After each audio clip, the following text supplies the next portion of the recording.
hello लोगोफोर good morning नै जोंहा बिमा फिसा सिखारलायबाय सिखारखांनानै मैगं सायबाय नै फिसाखौ बेबायदि गेलेनो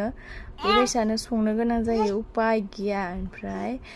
संखां हारिखां आङो बाजाराव थांनो मामिखौ देलायहोदो आरो एसे आं गावबो ओंखारखांनानै माने आङो मामिनो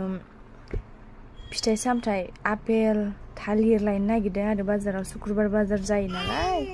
ओमफ्राय नै दा ओंखारखांनानै थांसै जोङो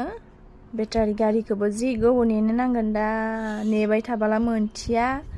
नेयाबासो ओरैनोबासो बेटारि गारिफोरा फैबाय थायो आरोना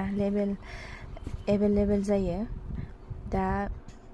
मामिखौ रेडि खालामखांनानै बेटारि गारिखौनो नेहैबाय थानोसै लामायाव सान्दुं गोसाथारब्लाबो उपायथ' गैया गारिबो गैजा रोङा नङा बेनिखायनो दुखिया नालाय मेंलायलायो हारसिंनो माखौ मावजेनगोन जालायलाङो फिसायाबो दुस्थ' जाहांबाय हारसिंबो थाया गेलेबाय थाया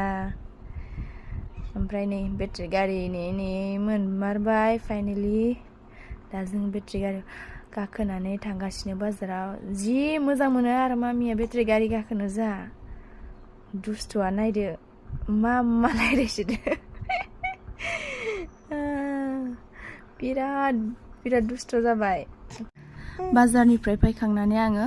फिसाया उन्दुलांनायखाय ओंखाम जाना लाबाय आरो नै आराम उन्दुलांबाय फिसाया